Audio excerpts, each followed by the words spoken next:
Hai, salut! Eu sunt Bobo și astăzi vom discuta despre platforma managerflotă.ro, care te ajută să îți gestionezi activitatea ta de manager pentru transport alternativ în cazul în care ai o flotă și vrei să îți ții gestiunea mult mai ușor, vrei să afli care este profitul tău, care este comisionul pe care l-ai încasat săptămânal și câți bani ai să le dai fiecărui șofer la început de săptămână.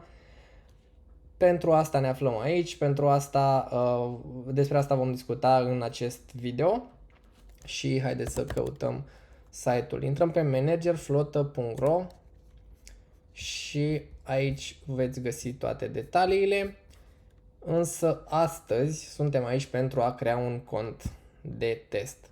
Știu că mulți dintre voi aveți momente dificile în fiecare weekend pentru că urmează să vină ziua de luni, ziua în care trebuie să faceți multe calcule și să vă discutați cu șoferii, să le dați banii și parcă nu ați vrea să vină totuși ziua de luni. Cu toții ne dorim să dureze mai mult weekendul, însă dumneavoastră aveți un motiv în plus pentru asta, așa că haideți să începem să creăm acest cont.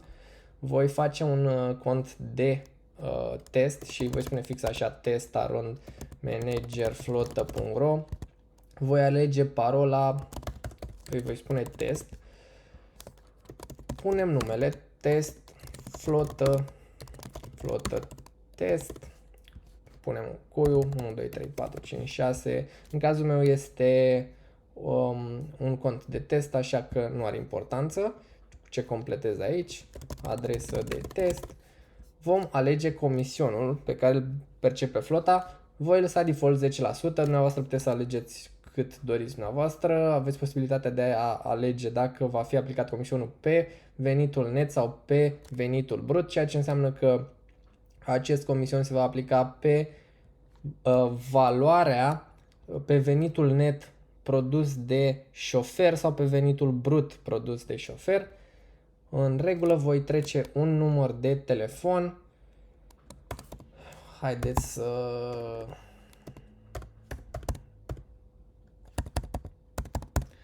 Bun, am trecut un număr de test. Sunt întrebat dacă sunt de acord cu termenii și condițiile. Avem termeni și condiții, politică de confidențialitate. Este bine să verificați termenii și condițiile, politica de confidențialitate pentru orice platformă, nu doar aceasta. Bun, sunt de acord pentru că altfel nu voi putea să-mi înregistrez contul și voi da click pe înregistrare.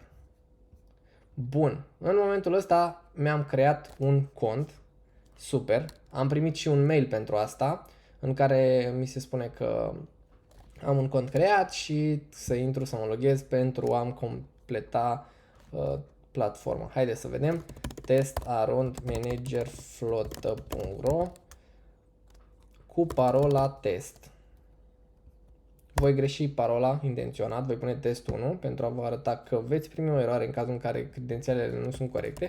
Haideți să introducem contul corect, am introdus parola test setat anterior și bum, sunt aici. Sunt pe ecranul principal al platformei Manager Flotă, dezvoltate de Kmevo Digital. Pentru materialul următor, despre cum vom adăuga șoferi, cum vom genera rapoarte, puteți să verificați următoarele videouri. Hai, salut! Eu am fost Bobo și ne vedem în episodul următor.